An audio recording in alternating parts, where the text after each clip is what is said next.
أعوذ بالله من الشيطان الرجيم بسم الله الرحمن الرحيم يا أيها الذين آمنوا اتقوا الله ولتنظر نفس ما قدمت لغد واتقوا الله إن الله خبير بما تعملون بعد أعوذ بالله من الشيطان الرجيم وما خلقت الجن والإنس إلا ليعبدون بعد أعوذ بالله من الشيطان الرجيم وما أوتيتم من العلم إلا قليلا صدق الله العظيم.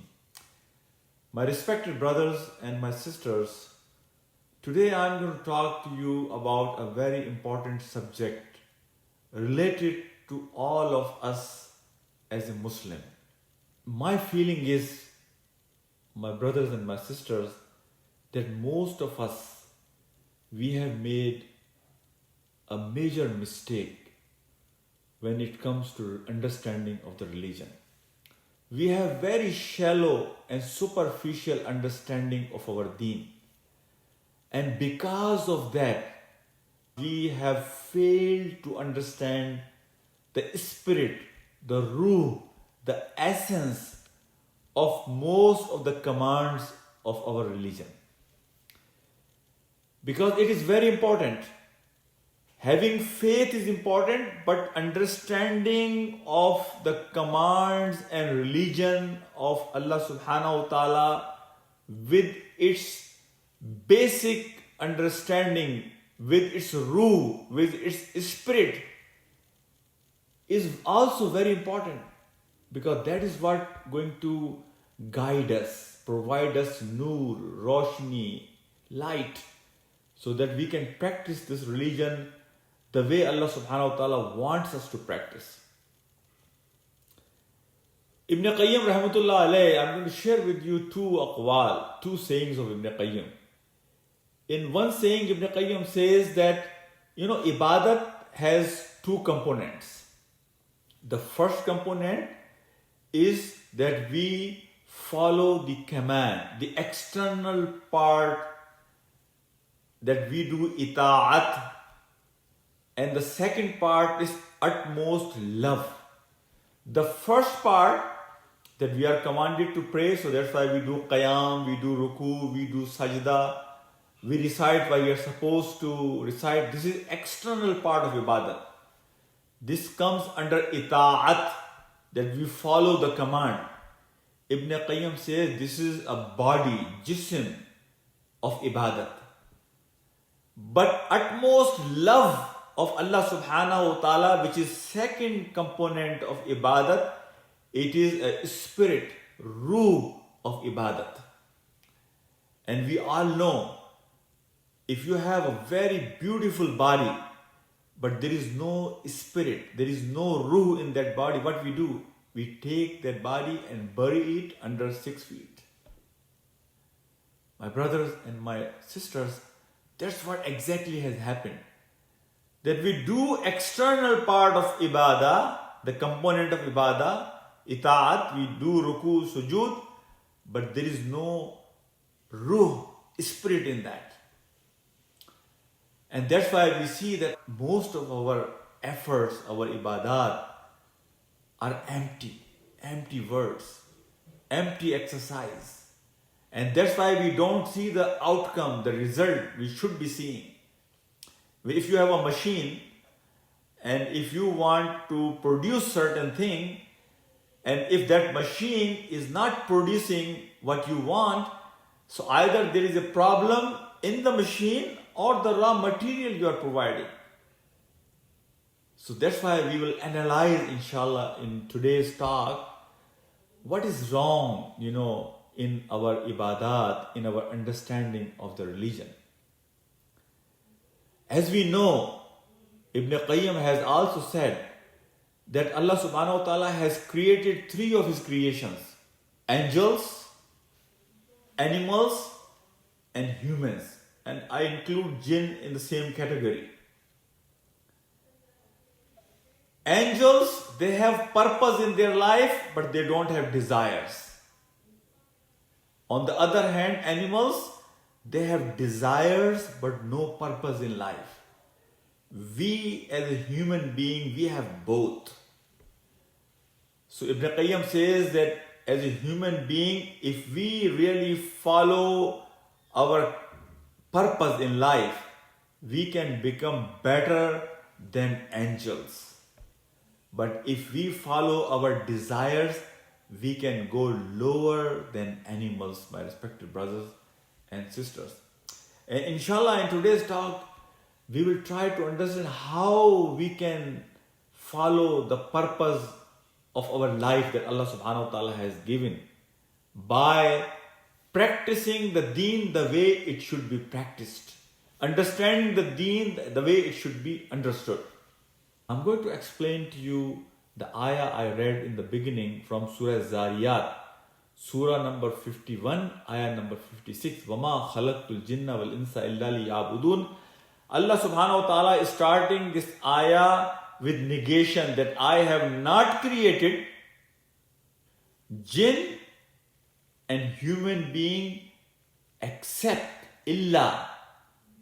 وَمَا خَلَقْتُ الْجِنَّ وَالْإِنسَ إِلَّا لِيَعْبُدُونَ, except to do my ibadah, to act as a slave, as a abd of Allah subhanahu wa ta'ala.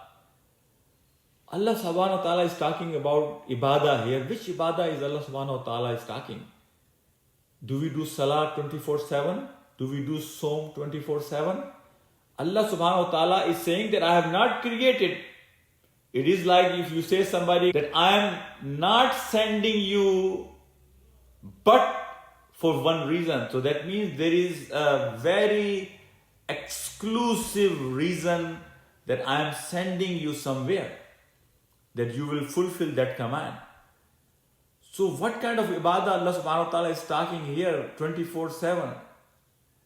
And that ibadah is that we act as His abd in all situations, in all circumstances, that we follow His deen 24/7 in our life. I'm going to share with you one story of Junaid Baghdadi. And really this story is going to explain what is the problem when we have a shallow understanding of deen, when we have very superficial understanding of deen. Junaid Baghdadi one time, asked his students, go and find Bahlul. As you all know, Bahlul was Majnoon, Darwish, Wali of Allah subhanahu wa ta'ala in the time of Harun Rashid.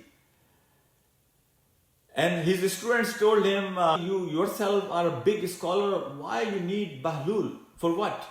He said, go and find him.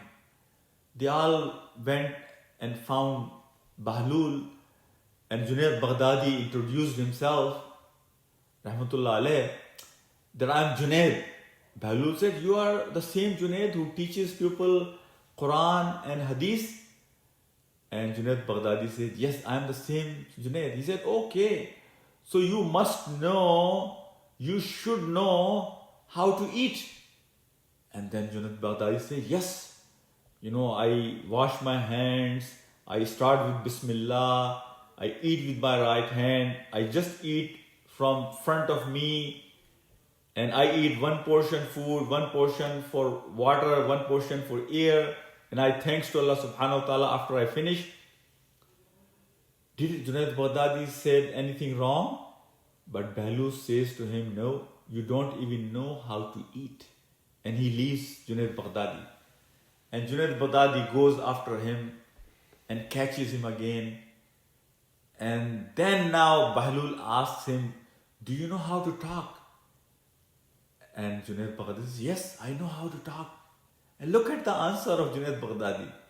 He says, when I meet somebody, I say salam, I shake hand, I give him a hug, we exchange smile, I talk to him very politely with nice words, I respect him.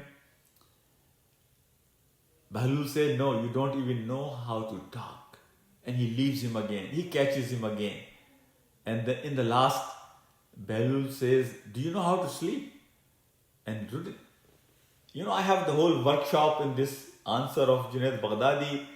And I asked, in my class to most of my brothers and sisters, what wrong Junaid Baghdadi was doing that every time he answers Bahlul, and Bahlul says, no, you are wrong. You don't even know this. Now this time for sleep, Junaid Baghdadi says, I do wudu and I read Azkar, I read Surah Mulk, I sleep on my right side as commanded by Prophet Muhammad Sallallahu Alaihi Wasallam. He says, no, you don't even know how to sleep.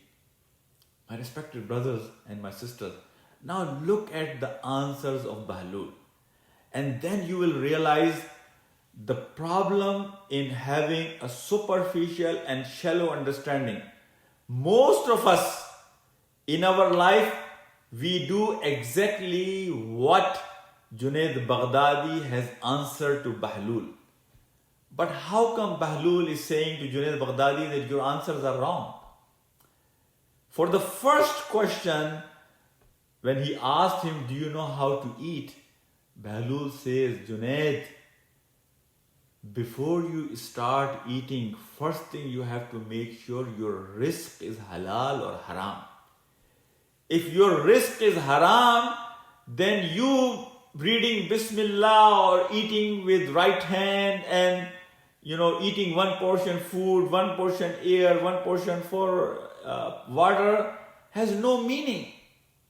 The first thing you have to make sure your rizq is halal.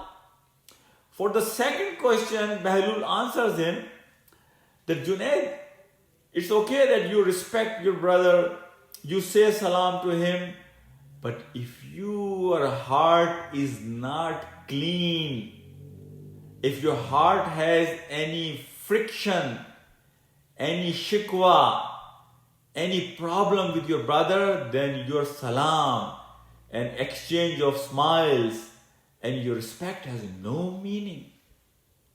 Brothers and sisters, this is what exactly we do today. We hug each other, we shake hands with each other, we exchange smiles to each other, we pretend like that I respect you, I love you, but in heart we have problem with the brother.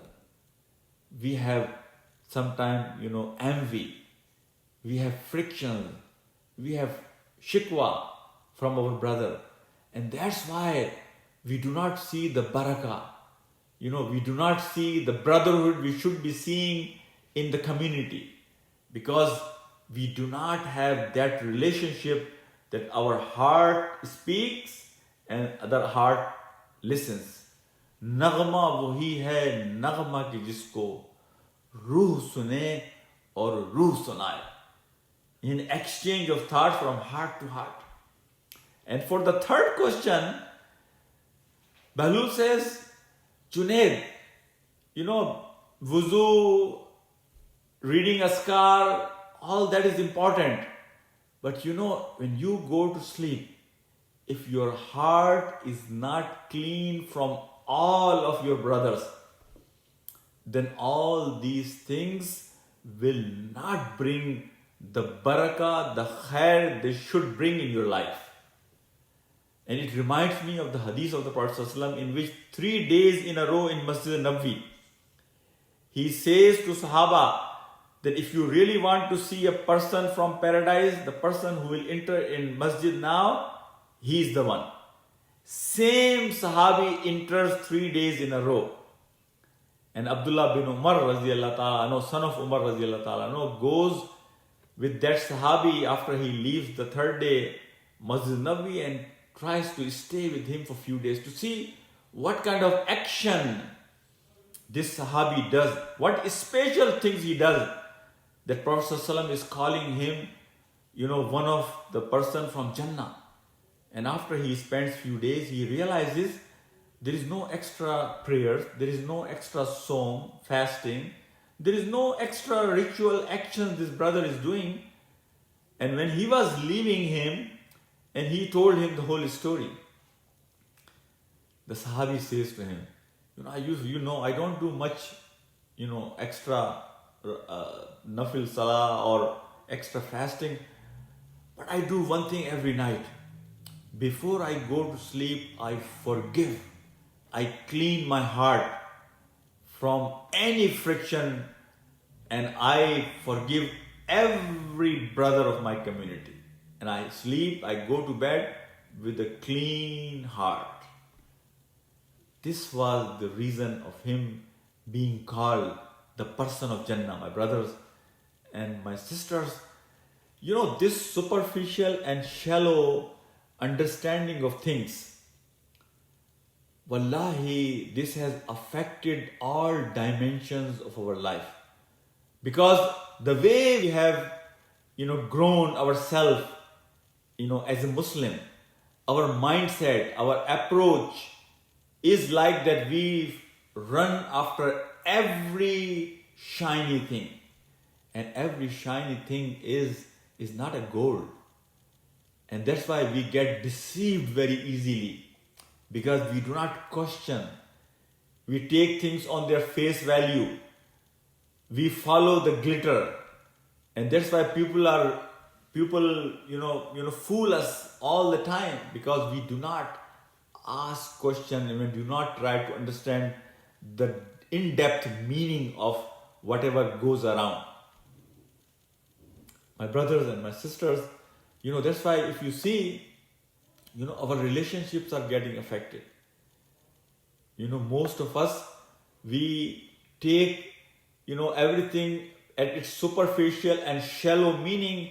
That's why the relationship of husband-wife, we see divorce after 1 week, month, 2 months, because we have taken a very shallow understanding of marriage. We think that marriage is just meeting of two couples, fulfilling some desires. But marriage has bigger meaning, which most of us fail to understand. For our children, we feel like they are our assets.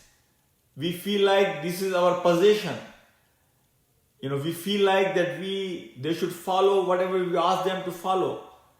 The fact of the matter is, Allah subhanahu wa ta'ala has called children and our mal fitna for us. Means this is trial.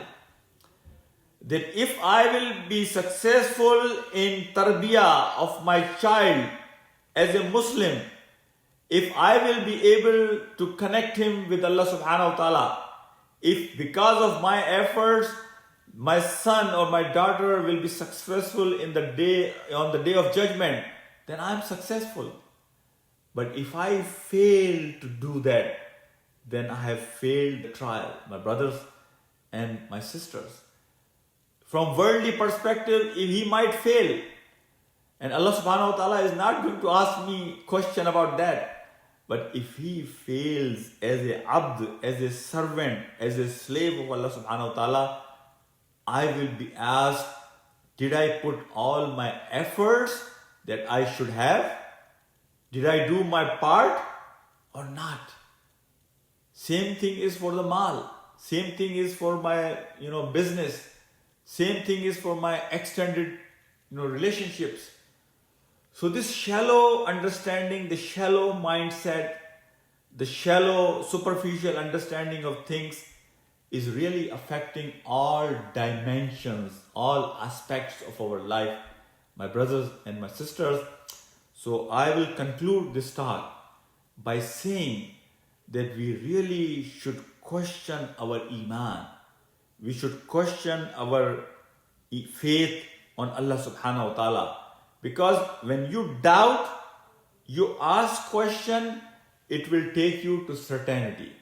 You will try to understand the in-depth meaning of faith. Your belief, your faith will not just be by uttering few words from tongue, but you will have faith from heart. So once you will understand the true meaning of iman, and your tongue and heart will speak the same frequency, with same frequency, then inshallah our actions will reflect that beauty of iman. My brothers and my sisters, that's why I tell many of my brothers, on the day of judgment, there might be people, they may have very few salah, few som, few hajj and umrah, and they will be successful because they have understood the religion the way it should have been. And there might be people on the day of judgment, they will come with many mountainfuls of salah and hajj and many umrahs and zakat, but they fail to understand the true value, the true understanding, the true spirit, the true ruh of iman.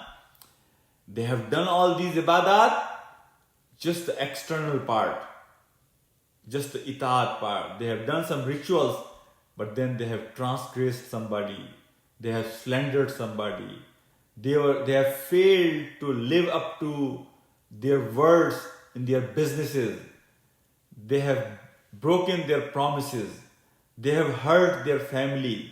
If we really have true understanding of our religion, then not only that when we are doing our rituals, we will be careful, we will be even more careful in our practical life, outside salah, outside Saum, when we come back from Umrah and Hajj, that we want to make sure that we deal with people the way we are supposed to deal, and we handle things the way we are supposed to handle. I pray to Allah subhanahu wa ta'ala that He gives you me tawfiq, that we can understand the true spirit of Iman, true spirit of our deen, the ruh of our deen, so that we can practice this deen the way we are supposed to practice.